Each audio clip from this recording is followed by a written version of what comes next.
Hi,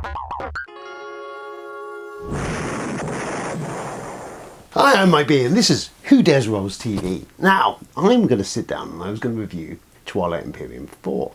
And let's be honest with you, if you want a great review of Twilight Imperium 4, go and watch Shut Up and Sit Down's review of it, because they kind of nail it. I mean, there's nothing really more to say. It's kind of the definitive review of it. I could stop there, and that made an easy job for me. However, you've tuned in for me to talk about this, so I guess we should. So Twilight Imperium is a big box game. I mean, a big box game. This is small in comparison to the third edition. The third edition was an even bigger box. And again, if you want a history lesson on Twilight Imperium and its many iterations over the years, then Shut Up and Sit Down did Space Lions documentary, which is fantastic, goes into development of this game, and also the prior history of the other versions. So, TI4, if you're still with me, if you're not buggered off to go and watch a better review, then we'll probably cover some of it here. TI4 is exactly what it says out to be, an epic space opera game in a big box. That's what it is. It is, if you're a fan of Star Wars, any of those sort of big Star Wars space opera type stuff, Mass Effect comes to mind, then this is really what it is. It's a simulator for you to explore and do and see these things on your table at home. For me, it is just brilliant. Brilliant. I love TI4. I love TI3. However, it was marred by its clunky rules in an old FFG rulebook, which was kind of this immense sort of impenetrable lump of text that kind of you had to fight against to be able to play the game, whereas TI4 kind of polishes everything, refines everything down to a very simple process. I say simple, I mean there's a lot going on in this one, but yeah, it refines it down into something that you can get to the table, that you can play within 4 to 5 hours with 4 of you. Bigger number of player counts, then it kind of spasms out of control and you can't do that. So what are we doing? So any of the Twilight Imperiums is set in the Twilight Imperium universe. It feels very Mass Effect-y, in my opinion. In the game, we are essentially fighting over Mechatoll Rex, which is the capital planet. Many years ago, there's been some intergalactic war. The planet's basically got bombarded to the point of it's a crater, which you can see in the prequel game, Rex, if you want to do that. And it's been dead. It's a dead planet, essentially, in the center of it was at one point the kind of the Coruscant, if you've seen Star Wars, that kind of bright central planet of it, and it's all went tits up, and all the races and all the factions ended up scattered to the far ends of the galaxy, and there was like this on-running Twilight War, they called it, where pretty much everyone killed everyone else. So now we're kind of picking up millennia later, as these races have kind of started peeking out from the edges of the galaxy, all with a claim to that Mechatoll Rex, that legendary planet. And that's what the game is about. It's about a Cold War in space, essentially, of all these different factions kind of maneuvering around the board. Everyone's trying to gain victory points. And during the game, there is victory points that will be uncovered on these objective cards. And they can be anything from taking planets or doing that, but they can also be developing tech, building stuff, using resources. There's kind of a mishmash of them. Initially, there's 5 slowly revealed ones for 1 point, a victory point at a go. And later in the game, there is another 5 of them with 2 victory points. In the simplified version of the game, I say simplified, the quicker version of the game, we're all moving towards to get 10 victory points. And if you want to really go for broke, you can flip over this tile here, and you can play for 14, and maybe see your family in about a fortnight's time. So that's the base setup. To play the game, again, it's relatively simplicity yourself. Everyone will have a faction, and the faction will give you a lovely board there with all your tech and stuff on it, certain stuff. Some of it is specific to those races, some special abilities that they have. And on the back, if you want, there is a big chunk of text there to give you kind of some backstory on that faction and how they came to be where they are at this point in the galaxy. So, in addition to our player faction sheet with all goodies on there, next to it, everyone will have bolted onto it is kind of like this control board, this area here where all the magic happens. In it, it's kind of split into three main sections. There's a tactics, there's a fleet, and there's a strategy section. And there's a variety of tokens in there that will change throughout the game.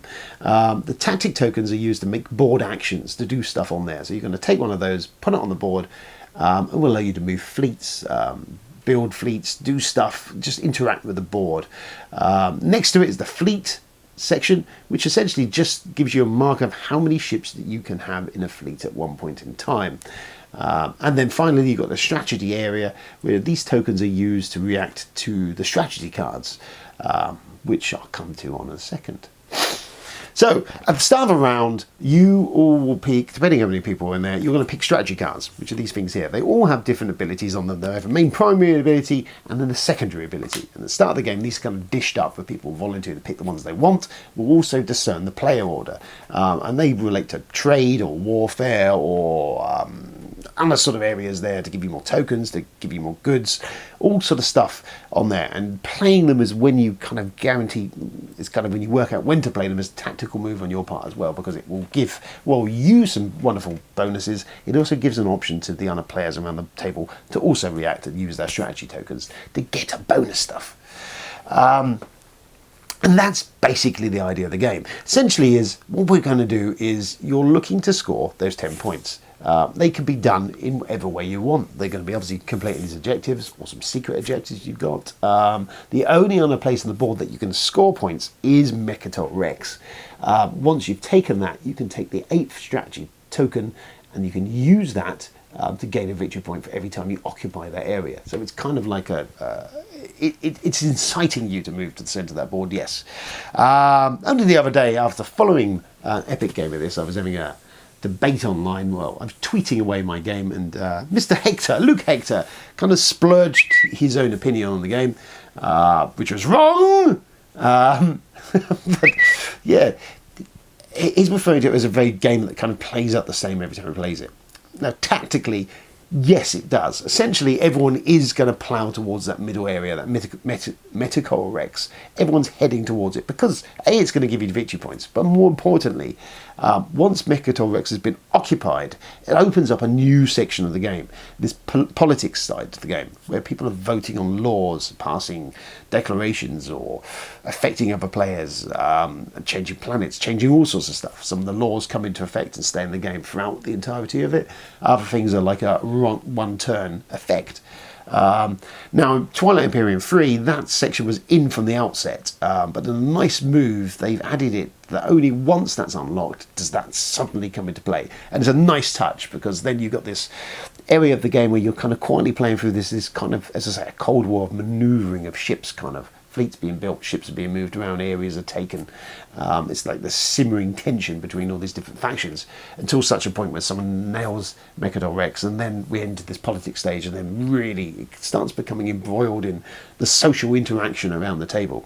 And this is a game of social interaction. It's not just a war game, much as it will look like a war game.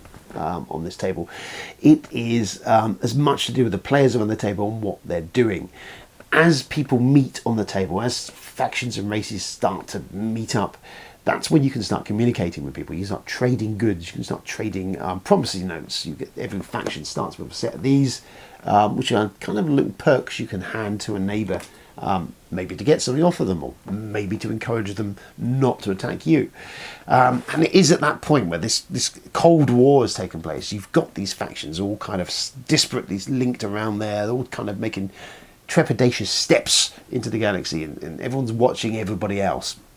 You may see allegiances built up, which kind of forces other people to kind of stare across from the table. If you see two factions kind of buddying up, then it is a concern for everyone else. And that's the meat, that's the fun stuff of Twilight Imperium. That's what I love about Twilight Imperium. But this is kind of bollocks, really, anyway. It's all beside the point.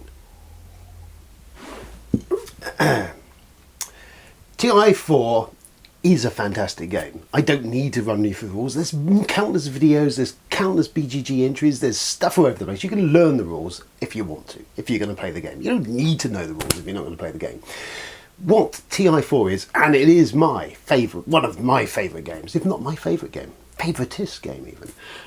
It's an experience. It's a social experience. In these times of, sadly, social distancing and all this other nonsense, you know, it is a rare pleasure to get to play it, and it's why it was the one game I picked as we were about to head into lockdown that I had to get a game in of. And even at 4 players or 5 or 6, whatever player count is at, it's a machine functioning. All the pieces, all the strategy, all the tactics, all the carnage going on the board is second place to the social interaction of what's going on. It's the fact that this game, as I say, a Cold War, where everyone is kind of got machinations that are going on. Everyone's up to mischief. Everyone's not quite telling the truth. And you've got all these wonderful twos and throws as the world develops as you play. And it's a key thing here. Every single game of TI4 is different. Whether it's going to be one of the 16 races that you pick, which will alter it definitely. The galaxy layout is always going to be different, unless you really want to set one the same. The cards, obviously, there's random draws and all that sort of stuff, so it is completely random every single time. Then you have the joy, and a fantastic moment is the combat in this. It's so simple.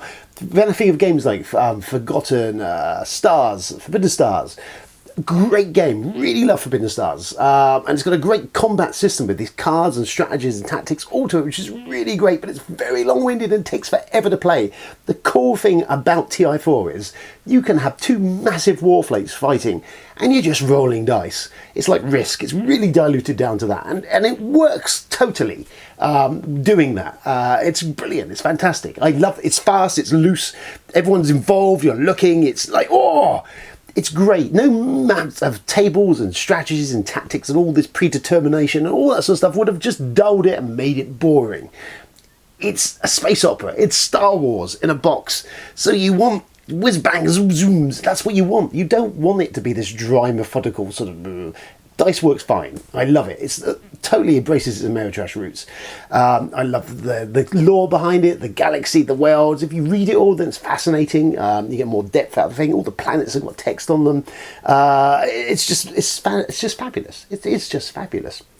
So, all of that gibbering aside, TI4, I would recommend it if you could at least get 4 players together. It plays perfectly fine at 4. It is fantastic and fabulous at 5 and 6, but 4, it's still a solid game. It's still a really enjoyable game. Yes, it will be 4 to 5 hours, easily, before you finish that game. But what a marvellous 4 to 5 hours. What a splendid 4 to 5 hours. With the right people around the table, just up to mischief, lying, deceiving, making alliances, breaking alliances, offering this, offering that, truces, the political machinations in the government when it comes later on, when you've got laws being passed. I mean, I played a game the other day with the Necrovirus, which there's a whole new level to the political sides, because every time a mandate, a law came up, I had to guess, as the Necrovirus, I had to make a proclamation as to what was going to win, who was going to vote for what and what was going to win. If that happened, if I was correct, then I was able to steal a technology from one of those players that were involved in the vote. And Jamie, he was playing, was desperate not to let me near any of his tech. So he was having to throw votes and do other stuff just so I couldn't get to his stuff.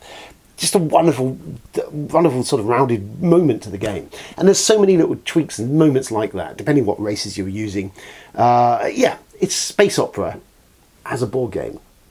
There is nothing else like this out there. I don't care what else you're going to look at. I mean, Eclipse, for the record, I've never played Eclipse. But Eclipse looks like the total opposite of what this is.